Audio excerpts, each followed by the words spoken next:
मैं doctor Manish sir अपने channel में आपका स्वागत करता हूं। आइए दोस्तों, आज हम लोग समझते हैं दिक् लवण होता क्या है, डबल साल्ट होता क्या है। इससे पहले हमने आपको योगात्मक यौगिक के बारे में बताया था। योगात्मक यौगिक दो प्रकार के होते हैं। दो प्रकार में पहला था आपका दिक् लवण और दूसरा था संकुल यौगिक। तो पहले प्रकार के बारे में आज हम लोग समझेंगे, दिक् लवण होता क्या है, डबल साल्ट होता क्या है। तो ध्यान समझिएगा, दिक् लवण जो है यह यौगिकों का एक भिन्न वर्ग है। दिक् लवण यह यौगिकों का क्या है, एक भिन्न वर्ग है, एक अलग वर्ग है। ठीक है, बनता कैसे है यह? जब समान ऋणायन युक्त, ठीक है, जब समान ऋणायन युक्त दो साधारण लवण को आपस में मिश्रित करके शुष्क होने तक वाष्पित किया जाता है तो दिक् लवण प्राप्त होते हैं। जब समान ऋणायन युक्त दो साधारण लवण को आपस में मिलाकर शुष्क होने तक, सूखने तक वाष्पित करते हैं तो इससे हमें दिक् लवण प्राप्त होता है। ये दिक् लवण होते कैसे हैं? ये दिक् लवण जो हैं प्रायः जल योजित क्रिस्टलीय लवण होते हैं। इनमें जल जो है जुड़ा रहता है। दिक् लवण प्रायः जल योजित क्रिस्टलीय लवण होते हैं। इनका अस्तित्व के सिर्फ ठोस अवस्था में होता है। इनका अस्तित्व जो है दिक् लवण का, वह केवल ठोस अवस्था में होता है। ठीक है, दिक् लवण केवल ठोस अवस्था में ही अस्थायी होते हैं। जलीय विलयन में यह अपने आयनों में टूट जाते हैं। दिक् लवण जलीय विलयन में अपने आयनों में टूट जाते हैं। जैसे आपने दिक् लवण का एक उदाहरण पढ़ा था, पोटास एलम, मोहर लवण, कार्नेलाइट, ये सब दिक् लवण के उदाहरण हैं। पोटास एलम फिटकरी, इसको जब आप जल में डालेंगे तो यह तुरंत आयन में टूट जाएंगे।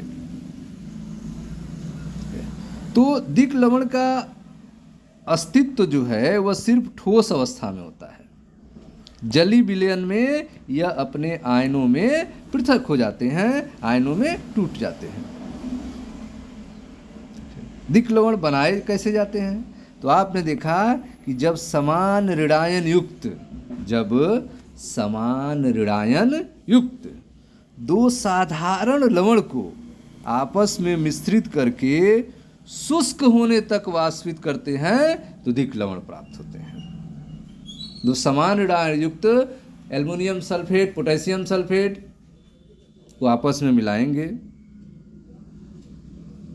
ठीक है, और दोनों को शुष्क करेंगे, शुष्क होने तक उनको वाष्पित करेंगे, तब जाके आपको दिक् लवण प्राप्त होगा।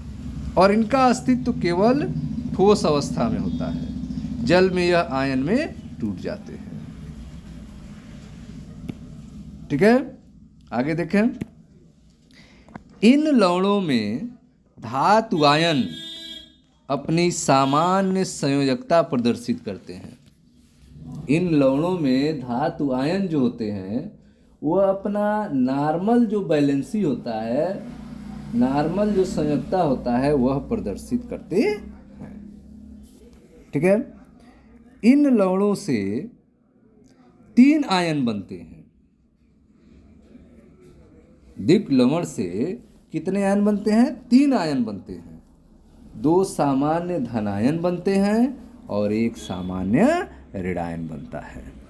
ठीक है, दिक् लवण से 3 आयन बनते हैं। इन 3 आयन में कौन कौन होंगे? इन 3 आयन में 2 सामान्य धनायन होंगे और 1 सामान्य ऋणायन होगा। आइए उदाहरण के माध्यम से समझते हैं।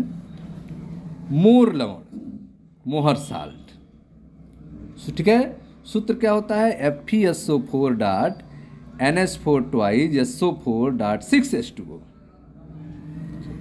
यह एक दिक लवण है। यह FeSO4 फेरस सल्फेट और अमोनियम सल्फेट NH4 2SO4 के सममोलर अनुपात में वाष्पित होने से बनता है। फेरस सल्फेट और अमोनियम सल्फेट को जब सममोलर अनुपात में, दोनों के मोलों की संख्या क्या हो, समान हो, फेरस सल्फेट के भी मोलों की संख्या, अमोनियम सल्फेट के भी मोलों की संख्या समान हो, दोनों को सममोलर अनुपात में मिला के वाष्पित करेंगे तो हमें मोहर लवण प्राप्त होगा। ठीक है। और जब इस दिक लवण को जल में घोलेंगे, ठीक है, जब इस दिक लवण को किस में घोलेंगे, जल में घोलेंगे, तो यह आयन में टूट जाएंगे। ठीक है। यह ferrous ion, ammonium ion, sulphate ion में टूट जाएंगे और यह अपना टेस्ट भी देंगे, आयन परीक्षण भी देंगे यह आयन। उसी तरह से अगर हम एलम को देखें, पोटास एलम को देखें, ठीक है, पोटास एलम की अगर बात करें, देखें ध्यान से, Chrome alum K2SO4 Cr2SO4 thrice 24H2O, यह क्या है, क्रोम एलम है। ठीक है। इससे पहले हम लोग आपको पोटास एलम बताए थे। ठीक है। K2SO4 Al2SO4, ठीक है, थ्राइज डाट 24H2O। ठीक है। वह क्या था आपका, पोटास एलम था। यह कौन सा है, क्रोम एलम है। यह है आपका Chrome alum, K2SO4 Cr2SO4 thrice 24H2O। यहाँ पर एल्युमिनियम की जगह पे क्या है, क्रोमियम है। ठीक है। अगर यह Al2SO4 थ्राइज होगा तो पोटास एलम कहेंगे, लेकिन यहाँ पर Cr2 है, इसलिए यह क्या है, क्रोम एलम है। यह भी जब आप जल में घोलेंगे तो यह भी आयन में टूट जाएंगे। उसी तरह से आपका फेरिक एलम है।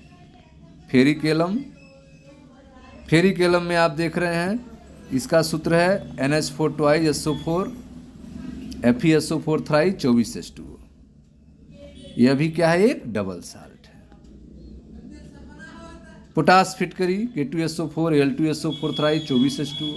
Carnallite KCl MgCl2 6H2O। ये सब 5 आपको हमने उदाहरण बताया, जो क्या हैं, यह पांचों उदाहरण हैं किसके, दिक लवण के। ठीक है।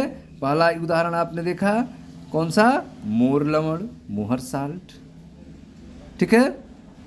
कब बनते हैं, जब फेरस सल्फेट और अमोनियम सल्फेट को समान अनुपात में, सममोलर अनुपात में मिलाकर वाष्पित करते हैं तो बनते हैं। और जब इनके दिक लवण को जल में घोलते हैं तो यह फेरस आयन में, अमोनियम आयन में, सल्फेट आयन में टूट जाते हैं और आयन परीक्षण देते हैं। ठीक है। उसी तरह से दूसरा एग्जाम्पल आपने देखा, chrome alum, ferric alum, potash alum और कार्नेलाइट। यह सब क्या है, आपके डबल साल्ट है। ठीक है। डबल साल्ट में क्या होता है, टूटते हैं तो इनमें 3 आयन बनते हैं। इन 3 आयन में कौन कौन होते हैं, 2 सामान्य धनायन होंगे और 1 सामान्य ऋणायन होगा। ठीक है। इन लवण में जो धातु आयन होंगे अपनी सामान्य संयोजकता प्रदर्शित करते हैं। इनका अस्तित्व केवल ठोस अवस्था में होता है, जलीय विलयन में या आयन में टूट जाते हैं। ठीक है। तो दिक लवण का अस्तित्व जो है केवल ठोस अवस्था में होता है, विलयन में नहीं होता है। विलयन में या आयन में टूट जाते हैं। ठीक है। तो यह हो गया आपका डबल साल्ट के बारे में। दिक लवण यौगिक का एक भिन्न वर्ग है। कब बनते हैं, जब समान ऋणायन युक्त 2 साधारण लवण को आपस में मिश्रित करके शुष्क होने तक वाष्पित करते हैं तो दिक लवण प्राप्त होते हैं। ठीक है। यह जल योजित क्रिस्टलीय लवण होते हैं। तो आप जो है, आप दिक लवण के बारे में समझ लिए हैं। अब हम लोग आगे समझेंगे नेक्स्ट टॉपिक के संकुल यौगिक के बारे में, फिर डिफरेंस देखा जाएगा। मिलते हैं नेक्स्ट